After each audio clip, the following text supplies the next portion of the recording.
बिस्मिल्लाहिर्रहमानिर्रहीम। अस्सलाम वालेकुम नाज़रीन, प्रोग्राम में आपको खुशामदीद कहते हैं। आज एक बड़ी स्टोरी आपके सामने रखनी है जिसमें इस वक्त सोशल मीडिया पे आल्दो के पाकिस्तानी मीडिया में ये ख़बर आपको नज़र नहीं आएगी, लेकिन सोशल मीडिया में आपको नज़र आती है। वहाँ पर क्योंकि बहुत से ऐसे जो सामीन हैं या नाज़रीन हैं उनको शायद यही एक है कि इसमें कितनी सदाकत है।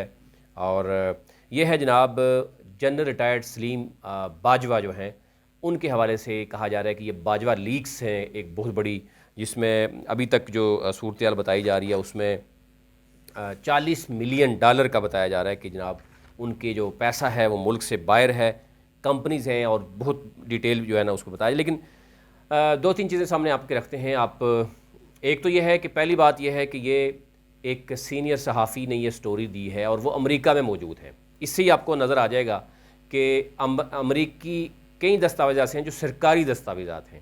अमेरिका में जितनी भी इन्वेस्टमेंट थी जनरल रिटायर्ड सलीम बाजवा के भाइयों की, उनकी अहलिया के नाम पर, उनके बच्चों के नाम पर, वो सारे दस्तावेज़ात जो हैं वो शेयर किए गए हैं। फिर उसके बाद यूएई की जो गवर्नमेंट है उसने भी दस्तावेज़ात जो हैं वो दिए हैं, सहाफ़ियों ने वहाँ पर डिमांड किया या जो भी आरटीआई राइट टू इन्फॉर्मेशन के ज़रिए उन्होंने डॉक्यूमेंट्स लिए। इसी तरह पाकिस्तान में कंपनीज़ आपको पता है एससीसीपी में रिकॉर्ड मौजूद होता है, वहाँ से भी ऑनलाइन भी लिया जा सकता है और फिर रिक्वेस्ट पे भी लिया जा सकता है। और फिर कनाडा से भी जो है वो रिकॉर्ड लिया गया। यानी 4 ममालिक में जनरल रिटायर्ड आसम सलीम बाजवा जो हैं उन पे ये मुबैना तौर पर इल्ज़ाम है कि उनकी फ़ैमिली, उनके बच्चे, उनकी अहलिया, उनके भाई जो हैं उनके नाम पर ये बहुत बड़ी जायदाद जो है वो मौजूद है। 670 करोड़ की जायदाद का बताया जा रहा है, $40 मिलियन जिसका अमाउंट बनता है। अब ये कहा जा रहा है कि जनाब ये इल्ज़ाम क्यों लगाया जा रहा है कि जनरल जो रिटायर्ड आसम सलीम बाजवा हैं उनका बैकग्राउंड क्या था, उनकी फ़ैमिली का बैकग्राउंड क्या था और फिर ये पैसा किस वक्त आया। इसमें बहुत सी चीज़ें जो हैं वो देखी जा रही हैं। लेकिन दूसरी तरफ आप देखें तो जो कहा जा रहा है कि एक तो सी पैक के क्योंकि वो सरबराह हैं और अमेरिका, यूएई, बाकी ममालिक, इवन आपकी भारत, इज़राइल, तो ये जो मामला चल रहा है, जो दस्तावेज़ात कैसे दी गई, और ये बहुत पहले से ही नज़र आ रहा था कि शायद जो है जितना भी उनका रिकॉर्ड है वो फॉलो किया जा रहा है। उसमें मोसाद और बाकी जो दीगर एजेंसीज़ हैं वो भी CIA समेत जो है वो एजेंसीज़ जो हैं वो काम करती रही हैं और पहले से ही वो सी पैक को कंट्रोवर्शियल बनाती रही हैं। और अब जनरल रिटायर्ड आसम सलीम बाजवा जो कि सरबराह हैं उनके फैमिली के बारे में पूरी डिटेल जो है वो एक स्टोरी की ज़रिए जो है वो लीक की गई, ये जिसको आसम यानी बाजवा लीक्स कहा जा रहा है। इंटरनेशनल लेवल पे हम देख रहे हैं कि कुछ चैनल्स पे बाकायदा ये स्टोरी चल रही है। पाकिस्तान में मीडिया में ये स्टोरी नहीं चल रही, जबकि सोशल मीडिया में ये मौजूद है। हमने कोशिश की है कि एक मुकम्मल जो रिसर्च करके मुख्तलिफ जो सीनियर आर्मी अफसरान हैं और जो दीगर लोग हैं उनसे बात करके कुछ चीज़ें निकाल कर फिर आपके सामने लाए हैं। नंबर 1 एक तो ये है कि जो कंपनीज़ बताई जा रही हैं वो 4 ममालिक हैं जहाँ पे कंपनीज़ मौजूद हैं। General retired Asim Salim Bajwa directly ज़ाहिर है वो किसी भी जगह पे भी नहीं है, लेकिन उनके बच्चे जिन्होंने जिनकी उम्र उस हिसाब से नहीं है, जिस तरह का नवाज शरीफ के बारे में कहा जाता है कि उनके बच्चों के पास पैसा कहाँ से गया, यही सूरत हाल यहाँ पर नज़र आती हैं कि जनरल रिटायर्ड आसम सलीम बाजवा के जो बच्चे हैं 3, उनके नाम पर ना सिर्फ पाकिस्तान में कंपनीज़ हैं बल्कि अमेरिका में भी उन्होंने कंपनीज़ बनाई। 2018 में जब वो इसके मौजूद थे सी पैक के हवाले से, तो उन्होंने 2 घर जो है वो अमेरिका में लिए। मैं डिटेल में आपके बाद में बताऊंगा, लेकिन ये सवाल पैदा होता है कि ठीक है इसमें दूसरी राय नहीं है कि दूसरे ममालिक, बहुत से ममालिक ऐसे हैं जो सी पैक के हवाले से वो साजिश करते हुए नज़र आते हैं, लेकिन इसमें कुछ फैक्ट्स दिए गए हैं, कुछ डॉक्यूमेंट्स शेयर किए गए हैं। तो क्या सिर्फ इतना ही कहना कि ये स्टोरी ठीक नहीं है, और क्या वो जो इदारे हैं जो सरकारी इदारे हैं जिनका डाटा है ये अमेरिका में अगर कंपनी रजिस्टर करते हैं, डेफिनेटली वहाँ ऑनलाइन भी डाटा लिया जा सकता है और ऑन रिक्वेस्ट भी लिया जा सकता है। इसी तरह पाकिस्तान, यूएई और कनाडा में ये कंपनीज़ मौजूद हैं। कहा जा रहा है कि तकरीबन 99 कंपनीज़ हैं, उनमें से 82 कंपनीज़ फ़ाल हैं जो काम कर रही हैं, इस वक्त एक्टिव हैं। मामला कहाँ से शुरू होता है ये आपसे शुरू करते हैं। आपने देखा होगा कि मावन खुसूसी जितने भी थे, कुछ 14-15 थे, उनके हवाले से एक सहाफ़ी जो है वो कोर्ट में मौजूद थे पहले से। उनका ये कहना था कि मुख्तलिफ दोहरी शहरियत भी रखते हैं, उनके पास मुल्क की बाहर से एजेंडे में आए हुए हैं, पैसा मुल्क से बाहर है उनका, उनके बच्चे मुल्क से बाहर हैं, दोहरी शहरियत है, उनके जनाब एसेट डिक्लेरेशन होनी चाहिए, जिस पर हमने देखा कि अदालत ने भी कहा और फिर एसेट डिक्लेरेशन बाकायदा तौर पर जमा हुई। पहले से ही जनरल रिटायर्ड आसम सलीम बाजवा जो है, उन्होंने एक जो दस्तावेज़ा जमा कराए थे तकरीबन एक माह पहले। आपने देखा होगा कि गाड़ी की उन्होंने कीमत 30 लाख शो की गई थी। जो गाड़ी की जो वो बताया जा रहा है कि 30 लाख शो की गई थी, वो गाड़ी है टोयोटा ZX 2016, जिसकी मालियत 1.25 करोड़ 1.5 करोड़ है। और कुछ इवन हम देख रहे थे कि सोशल मीडिया पे ही उनको चैलेंज किया जा रहा था कि 1.25 करोड़ 1.5 करोड़ की लोग ऑफ़र दे रहे थे कि ये गाड़ी हमें दी जाए। एनी हाउ, ये सिलसिला वहाँ से शुरू होता है। उसके बाद हम देखते हैं कि ये स्टोरी इस पे काम हुआ। 1 अगस्त के बाद कहा जा रहा है कि जब ईद की छुट्टी थी उस वक्त, उस दिन जो है वो SCCP का रिकॉर्ड जो है वो तब्दील किया गया। उसमें जो जनरल रिटायर्ड आसम सलीम बाजवा हैं, उनके बच्चे जो हैं, उनकी कंपनीज मौजूद थी। मुबैना तौर पर ये एक इल्ज़ाम है SCCP पर भी कि SCCP में रिकॉर्ड में तब्दीली ली और दोबारा से अपलोड किया। ये भी ज़ाहिर है डिजिटल आजकल दौर है, ये कोई ढकी छुपी बात नहीं है, ये भी पता चल सकता है कि वाकई अगर उसमें तब्दीली हुई है। दूसरा हम देख रहे हैं कि जो हलफनामा जमा कराया गया उसमें जो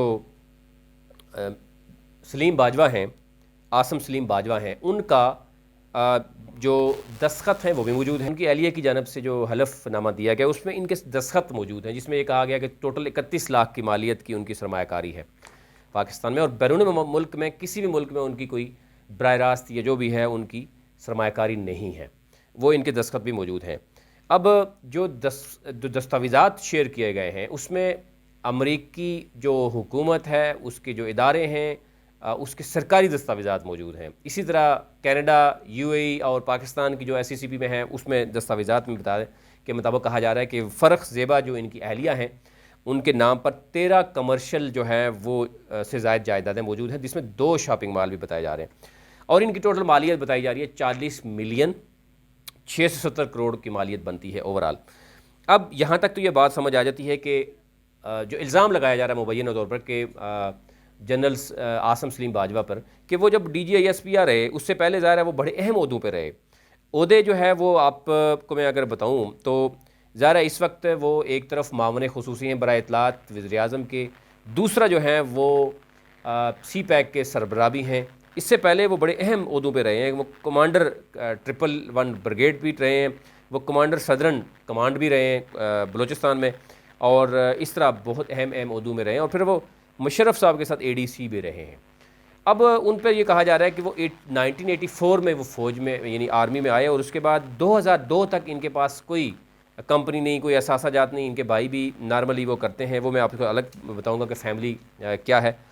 अब ये इल्ज़ामात हैं और ये एक जो तरदीद की जा रही है, एक तो जो अभी तक तरदीद वो आई है वो मैं आपके सामने रखता हूँ, और जो सवाल उठाए जा रहे हैं कि ये क्या सवाल हैं। अगर एक जर्नलिस्ट जो है वो चीज़ें दे रहा है, उसका जवाब कैसे आएगा। ये एक उनकी तरफ से ट्वीट किया गया एक दिन पहले आसम सलीम बाजवा की तरफ से, एक malicious propaganda story published on an unknown site against me, my family just uploaded, ये ब्रैकेट में लिखा हुआ है, on social media is strongly रिबटेड।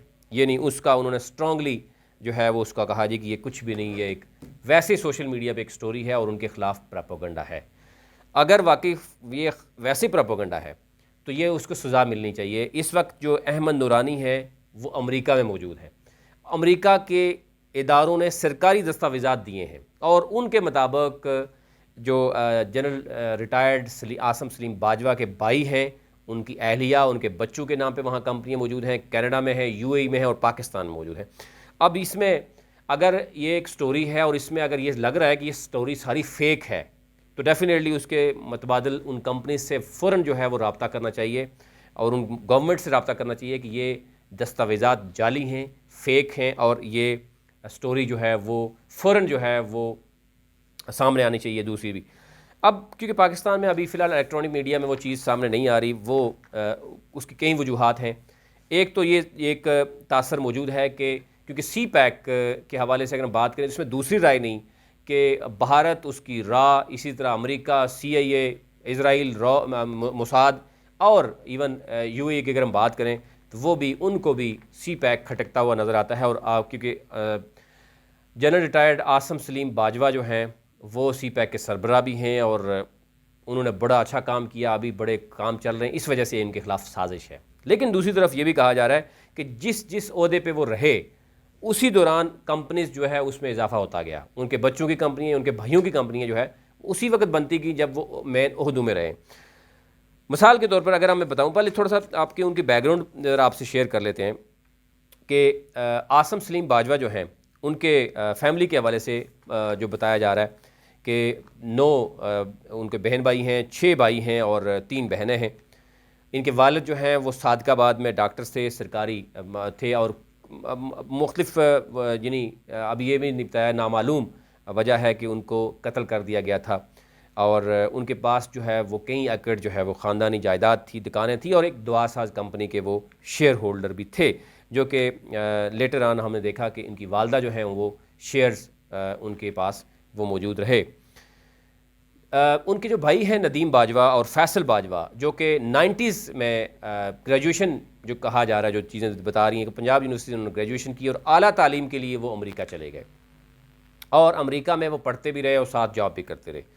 और फिर उनके जो दूसरे भाई हैं, बड़े भाई तनवीर और तालूत, ये दोनों भाई वालिद साहब के डॉक्टर थे, ये भी डॉक्टर बन गए और ये पंजाब के मुख्तलिफ एरियाज़ में बाकायदा तौर पर प्रैक्टिस करते रहे, मुल्क से बाहर नहीं गए। इसी तरह जो नदीम बाजवा हैं जब अमेरिका में गए, एक तरफ वो बताया जा रहा है कि आला तालीम, ये अभी तक चीज़ें सामने नहीं आई कि उन्होंने क्या आला तालीम वहाँ हासिल की, लेकिन पिज़्ज़ा इंडस्ट्री के साथ वो मुंसलिक रहे। फैसल बाजवा जो है वो बैंकिंग सेक्टर में मुंसलिक रहे और जो चीज़ें सामने आ रही हैं कि नदीम बाजवा जो हैं वो शुरू में डिलीवरी ड्राइवर के तौर पर वो वहाँ पे काम करते रहे 90s के दौर में गए। फिर तीसरे भाई जो हैं वो भी लेटर ऑन अमेरिका चले गए और तीनों ने मिलकर एक वहाँ पर रेस्टोरेंट जो है वो बनाया और फिर पापा जेन्स रेस्टोरेंट जो है वो पापा जॉन्स रेस्टोरेंट शायद है इसका क्लियर जो नेम बताया जा रहा है कि इसकी ब्रांचेस जो हैं वो पहले 2 रखी गई और उसके बाद ये बढ़ता हुआ कई रियासतों में, 13 रियासतों में पहुंच जाता है। और फिर इनके जो भाई थे वो, क्योंकि इनके जो कज़न थे वो न्यूरो सर्जन थे, उनके पास भी पैसा था और उनके साथ मिलकर किया। अभी जो ज़्यादा चीज़ें सामने आएंगी तो फिर बहुत सी चीज़ें जो है वो क्लियर भी हो जाएंगी अभी, क्योंकि सिर्फ एक ट्वीट आया है, वो बताया नहीं जा रहा कि क्या पोजीशन है। फिर यूएस बेस्ड हॉस्पिटैलिटी इंडस्ट्री जो है उसके डेयरी क्वींस के नाम से यूएई में भी एक कारोबार शुरू किया गया और 2012-13 तक बताया जा रहा है कि यूएस के जो 9 रियासतों में इनकी रेस्टोरेंट की ब्रांचेस हो चुकी थी। लाहौर में 2 ऑफिस बनाए गए, पाक बाजको यानी बाजवा की जा बाजको के नाम से कंपनी भी वहाँ पर लाहौर में भी मौजूद थी और इसी तरह जो है वो मुख्तलिफ जो चीज़ें हैं वो साथ साथ सर्विसेज होती थी। अब इनके ऊपर एक मुबैना तौर पर इल्ज़ाम है, वो क्या है कि बाजवा साहब 2002 के बाद लेफ्टिनेंट करने के बाद जब मुशर्रफ के साथ आए, फिर ब्रिगेडियर बने, उनके एडीसी रहे, फिर वो उनके पास ओहदे आते गए, उनके बिजनेसेस बढ़ते गए। अब वो कमांडर सदर्न कमांड बलोचिस्तान रहे, उस दौरान जो है वो इनके भाई जो हैं जो डॉक्टर्स हैं शोबे के लिहाज से, उन्होंने माइनिंग यानी सिल्क लाइन के नाम से लेबर एंड मैन पावर की जनाब कंपनी रजिस्टर की और क्योंकि वहाँ पर लेबर चाहिए थी। फिर माइनिंग की भी वहाँ पर कंपनी खुलती है क्योंकि वहाँ बलूचिस्तान माइनिंग का कारोबार है। वो जब ISPR के DG रहे उस वक्त कंपनीज़ में इजाफा होता है, रियल स्टेट की कंपनीज़ भी बनती हैं, एडवर्टीज़मेंट की कंपनी भी बनती हैं। तो अब ये बच्चों की कंपनियाँ हैं। बच्चों के पास ये कहा जा रहा है कि इन्वेस्टमेंट कहाँ से आई, घर भी लिए गए, 2018 में 2 घर अमेरिका में ख़रीदे गए। अब सवाल ये पैदा हो रहा है कि बच्चों के पास इन्वेस्टमेंट कहाँ से आई। ख़ुद वो ज़ाहिर है ये कहते रहे हैं, जो एक मुबैना तौर पर इन पर इल्ज़ाम है कि जहाँ पर सियासतदानों का एहतसाब हो रहा है वहाँ पर ब्यूरोक्रेसी का भी एहतसाब होना चाहिए, वहाँ पर जर्नलों का भी एहतसाब होना चाहिए। और ज़ाहिर है उस वक़्त और आज भी यही कहा जा रहा है कि पाकिस्तानियों को पाकिस्तान में इन्वेस्टमेंट करनी चाहिए। UAE से और सऊदी अरब से कई लोग आके वो भी पाकिस्तान में इन्वेस्टमेंट करें, ये एक तासर दिया जाता रहा। लेकिन उसी वक्त जनरल रिटायर्ड आसम सलीम बाजवा के बच्चों की और उनके भाइयों की और उनके अहलिया के नाम पर अमेरिका और कनाडा और UAE में अगर बिज़नेस हो रहे हैं, घर खरीदे जा रहे हैं, इधर पाकिस्तानियों को ये कहा जा रहा है, ओवरसीज़ पाकिस्तानियों के पाकिस्तान में आके इन्वेस्टमेंट है कि ये एक तजाद रहा है, यानी क्लैश ऑफ इंटरेस्ट जो कहा जा रहा है, कन्फ्लिक्ट ऑफ इंटरेस्ट भी रहा है। अगर ये रियल में ये सारी कंपनीज़ मौजूद हैं और उसी वक्त कंपनीज़ मौजूद हैं जब वो मौजूद रहे हैं। 1984 से 2002 तक कहा जा रहा है कि वो जब तक लेफ्टिनेंट कर्नल फिर मुशर्रफ साहब के जो स्टाफ ऑफिसर रहे उस वक्त तक उनकी एहसासे, उनके भाइयों के एहसासे जो है वो उस तरह क्लियर नज़र नहीं आ रहे, लेकिन उसके फ़ौरन बाद ये सारी चीज़ें जो है नज़र आती हैं। अब ज़ाहिर है उनके भाइयों की तरफ से जो स्टेटमेंट सामने आई है कि हमारी बिज़नेस के साथ जनरल रिटायर्ड आसम सलीम बाजवा का कोई ताल्लुक नहीं है। समझ आती है, उनके भाई दोनों अमेरिका चले गए, लेकिन इनकी जो अहलिया हैं, अगर ये रियलिटी है, अभी तक मुबैना तौर पर इल्ज़ाम इसलिए है कि एक स्टोरी सामने आई है, उसका जवाब अभी तक सामने नहीं आया। अगर मुबैना तौर पर हम इल्ज़ाम भी लेते हैं, दस्तावेज़ात अमेरिकन सरकारी दस्तावेज़ात, यूएई और कनाडा की हुकूमत जो है वो दस्तावेज़ात दिए हैं जहाँ जो कंपनीज़ हैं, और कंपनीज़ अगर आप रजिस्टर करते हैं अब वो छुप नहीं सकती। अब शायद वो दौर नहीं है कि जो ऑफशोर कंपनीज़ और ये सारी चीज़ें सामने आती थी, अब चीज़ें सामने आती हैं। लेकिन कहा जा रहा है कि अगर ये सारा कुछ गलत है तो फिर वो भी सामने आना चाहिए, दूध का दूध और पानी का पानी होना चाहिए। और अगर नहीं है, अगर आप इसको साजिश समझ रहे हैं कि जनाब CIA भी, रा भी और मोसाद भी और तमाम ममालिक जनाब सी पैक के पीछे पड़े हुए हैं, और सी पैक के हवाले से अगर हम कहें तो वो सरबराह रहें इसलिए, और इनका बड़ा काम है सी पैक के हवाले से, तो इसलिए टारगेट किया, वो समझ आती है उस सूरत में कि जब ये तमाम डाटा जो है वो गलत तस्वर हो और उसकी बाकायदे तौर पर एक प्रेस कॉन्फ्रेंस, प्रेस रिलीज़ जारी की जाए कि जनाब ये कंपनीज़ जितनी भी शो की गई हैं वो तमाम ममालिक के बाकायदे तौर पर सरकारी दस्तावेज़ात मौजूद होने चाहिए कि ये नहीं है, ये फेक हैं सारे डॉक्यूमेंट्स, ऐसा कुछ भी नहीं है। क्योंकि जो दस्तावेज़ात उनकी आलिया की तरफ से दिए गए कि 31 लाख के टोटल जो है उनकी सरमायाकारी शो की गई थी, उसमें हलफनामा इनके अपने साइन भी मौजूद हैं, और बज़ाहिर ये कोई नहीं बताया गया कि बैरून ममालिक में इनके जो है वो असासजात यानी इस कदर जो है वो मौजूद हैं।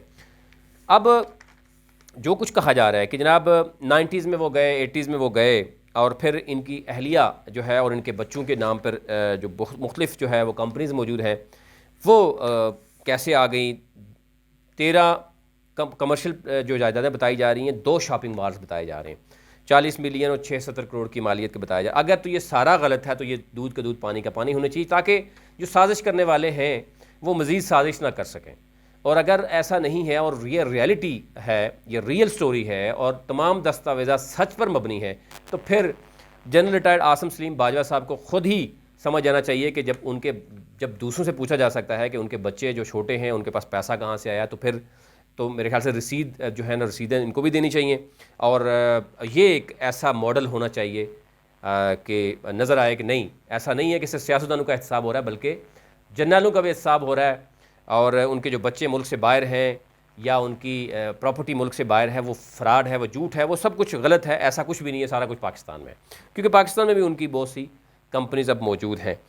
अब जो कहा जा रहा है कि 2002 से पहले आसम सलीम बाजवा और उनके भाइयों के नाम उस तरह की कोई जायदाद, कमर्शियल या बिज़नेस नहीं था, उसके बाद क्यों बनता है?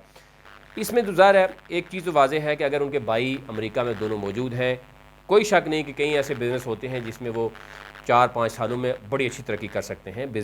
कई ऐसे बिज़नेस होते हैं जिसमें अच्छा प्रॉफिट होता है, या ऐसा दौर होता है जिसमें कोई बिज़नेस, जैसे अभी कोविड-19 है तो इसमें जो फार्मा इंडस्ट्री है उसने बहुत बिज़नेस किया। 6 माह में कई ऐसे लोग हैं जो अरबपति बनते रहे नजर आए, अरब डॉलरों में उनका बिज़नेस किया। लेकिन कई ऐसे बिज़नेस है जो ज़ीरो यानी हीरो से ज़ीरो भी बन गए, कई ऐसे लोग हैं। तो ऐसा भी हो सकता है, लेकिन इसमें उनके बच्चों के नाम पर जो प्रॉपर्टी है वो उनके बच्चों के पास पैसा कहाँ से आया, उनकी अहलिया के पास पैसा कहाँ से आया। बाकी भाई ज़ाहिर है वो तो समझे जा सकते हैं कि वो हैं, और फिर इनकी अहलिया जो है इससे पहले कहीं शो भी नहीं हुआ कि वो कहीं कोई बिज़नेस कर रही हैं, वो कोई जॉब कर रही हैं, वो ज़रा एक घरेलू खातून है, तो वो फिर उनके पास पैसा कहाँ से आया, ये एक चीज़ है उनके पास। ये एक बड़ा मुबैना तौर पर बड़ा इल्ज़ाम है कि वो जिस ओहदे पे रहे हैं वहाँ पर कंपनियाँ बनती रही हैं। उनके ऊपर इल्ज़ाम है कि जी कमांडर एंड सदर्न कमांड वो बलूचिस्तान में रहे, उस वक्त इनके बच्चों ने कंपनियाँ बनाई, इनके भाइयों ने कंपनियाँ बनाई। भाई जो है वो डॉक्टर हैं, लेकिन उन्होंने सिल्क लाइन लेबर के नाम से कंपनी बनाई, इसी तरह माइनिंग में कंपनी बनाई। फिर जब ये DGISPR रहे तो इनके कंपनियाँ जो है वो बाजको ग्लोबल जो बनी थी 2008 में, अमेरिका में रजिस्टर्ड हुई, पाकिस्तान में रजिस्टर्ड हुई, उसके ज़ेरे निगरानी सारी कंपनी जो है वो आ गई है। और इनके जो बच्चे हैं मोहम्मद, योशे और आजिब, इनके नाम पर भी कंपनियां मौजूद हैं, और पाकिस्तान में अलग से कंपनी मौजूद है, अमेरिका में अलग से कंपनी मौजूद है। अब वो कंपनियां mining, real estate, construction, marketing, इसमें कंपनियां हैं सारी बच्चों की। और ये एक सवाल उठाया जा रहा है कि पैसा कहाँ से आया।